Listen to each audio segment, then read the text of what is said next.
If you are watching this video right now, there is a very good chance that Social Security is either already part of your retirement income or you are counting on it to be a major piece of your financial future. And if that is the case, what I am about to share with you is not something you can afford to ignore. Because the latest government reports are telling us something that most financial news channels bury in the fine print, something that politicians on both sides of the aisle prefer not to talk about too loudly, and something that millions of Americans are completely unprepared for. Social Security, the program that nearly 70 million people depend on today, could run out of full funding capacity as early as 2032. That is not a political opinion. That is not a fear-mongering headline. That is a projection from the Social Security Administration's own trustees report, and understanding what it actually means for your retirement could be one of the most important things you do this year. Let us start from the beginning, because before we talk about what might happen, you need to understand how Social Security actually works. Most people assume that the money they have paid into Social Security their entire working lives is sitting in some kind of personal account with their name on it, growing quietly until they retire. That is not how it works. Social Security is what economists call a pay-as-you-go system. The payroll taxes that workers pay today do not go into a personal savings account. They go directly into a trust fund that is then used to pay the benefits of people who are already retired right now. The workers of today are paying for the retirees of today. And when today's workers retire, they will depend on the next generation of workers to fund their benefits. This system worked reasonably well for decades because there were always more workers than retirees. But that balance is shifting, and it is shifting fast. Here is the core of the problem. After World War II, America experienced one of the largest population booms in its history. Millions of babies were born between 1946 and 1964, a generation we now call the baby boomers. That generation is now retiring at a rate of approximately 10,000 people per day. Every single day, 10,000 more Americans are leaving the workforce and entering the Social Security system as beneficiaries. At the same time, birth rates in the United States have been declining for decades. There are simply fewer young workers entering the workforce to replace the retiring boomers. The ratio that once stood at around 16 workers supporting every one retiree has now dropped to roughly 2.7 workers for every retiree.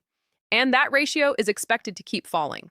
You do not need to be an economist to understand that when fewer people are paying into a system and more people are taking out of it, something eventually has to give. The Social Security Trust Funds, which include the Old Age and Survivors Insurance Fund and the Disability Insurance Fund, have been building up reserves over the years precisely for this kind of demographic pressure. For many years, the system collected more in payroll taxes than it paid out in benefits, and that surplus was invested in special government bonds, building up a reserve buffer.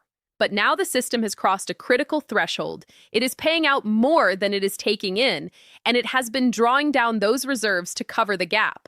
According to the most recent trustees report, those combined reserves are projected to be depleted somewhere around 2033 to 2035, with some independent analyses placing the more likely date around 2032, depending on economic growth, wage levels, and employment rates between now and then. Now here is where most media coverage gets it wrong, and here is where panic starts to replace clear thinking.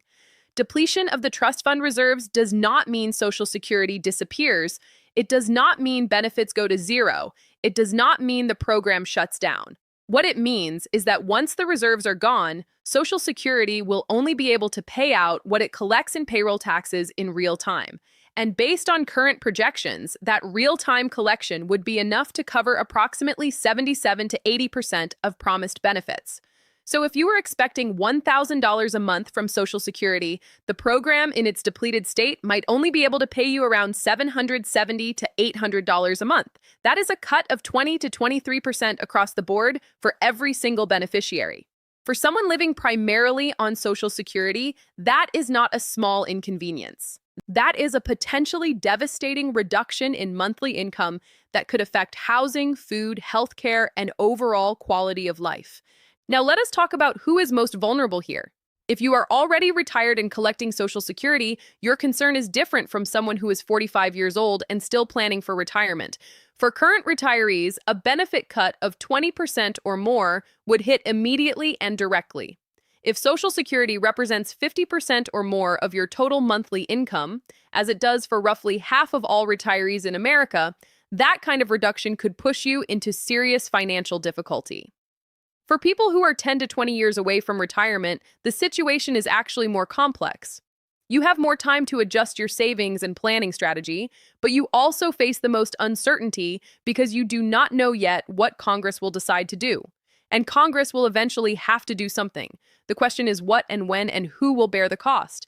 There are really only a handful of ways that lawmakers can fix this problem, and none of them are painless. The first option is to raise payroll taxes. Currently, workers pay 6.2% of their wages into Social Security, and employers match that with another 6.2%, for a total of 12.4%. Raising that rate, even by 1 or 2 percentage points, would generate significantly more revenue for the trust fund. But it would also mean less take-home pay for every working American and higher labor costs for businesses. The second option is to raise the full retirement age.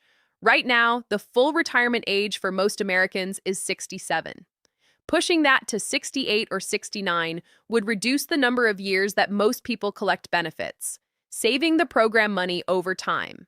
But it is deeply unpopular, particularly among workers in physically demanding jobs who simply cannot work into their late 60s without serious health consequences. The third option is to reduce benefits, either across the board or by means testing, meaning only people below a certain income or asset threshold would receive full benefits. This is politically explosive because Social Security has always been framed as an earned benefit, not a welfare program. The fourth option is some combination of all of the above, which is probably the most realistic outcome, but also the hardest to achieve politically, because it requires Congress to agree on something that every single side finds uncomfortable. History actually gives us a reason for cautious optimism here. This is not the first time Social Security has faced a funding crisis. In 1983, the program was literally weeks away from not being able to pay full benefits when Congress and President Reagan put together a bipartisan reform package that raised payroll taxes, extended the retirement age, and made other adjustments. That fix bought the program several more decades of full solvency. Many policy experts believe that a similar bipartisan deal is possible today, though the political environment is considerably more polarized than it was in 1983, and there is no guarantee that Congress will act before the deadline rather than after.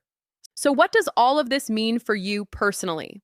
The most dangerous thing you can do right now is either panic and make rash financial decisions, or dismiss this entirely and assume someone else will fix it before it ever affects you. Neither of those responses protects your retirement.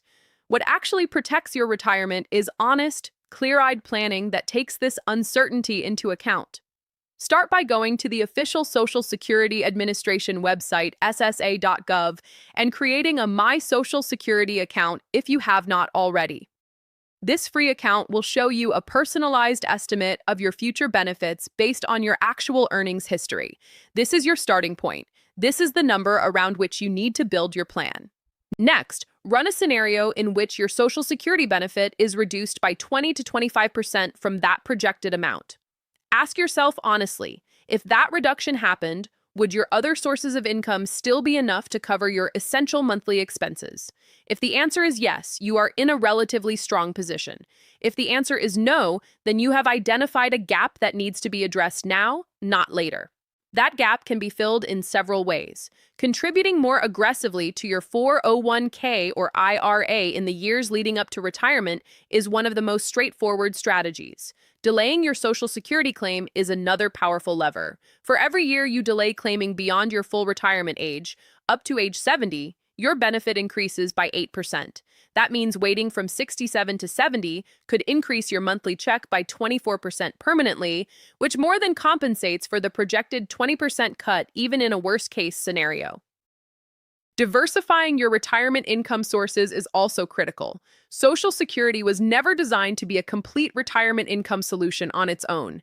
It was designed to be one leg of a three-legged stool that also includes personal savings and employer-provided pensions or retirement plans. If two of those three legs are weak or missing, the whole structure becomes unstable.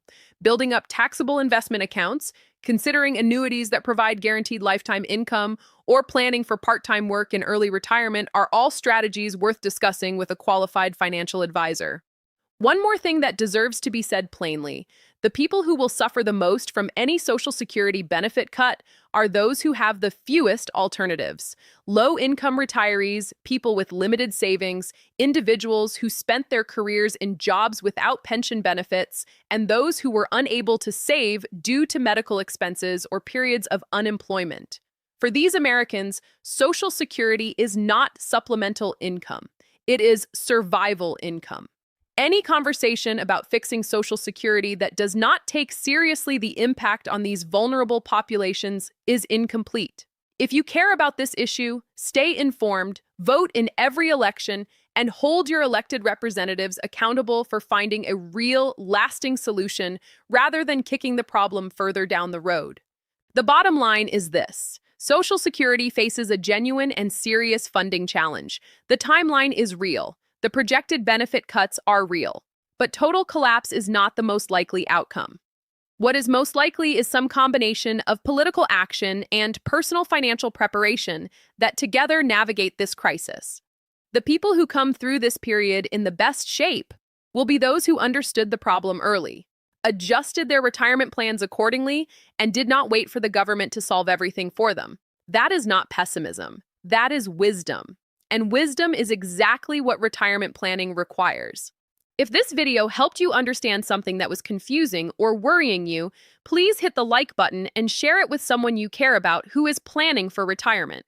Subscribe to this channel so you do not miss our upcoming videos on how to maximize your Social Security benefits, the best retirement savings strategies for people over 50, and what to do if you are behind on your retirement savings. Your financial future deserves clear, honest information, and that is exactly what we are here to provide.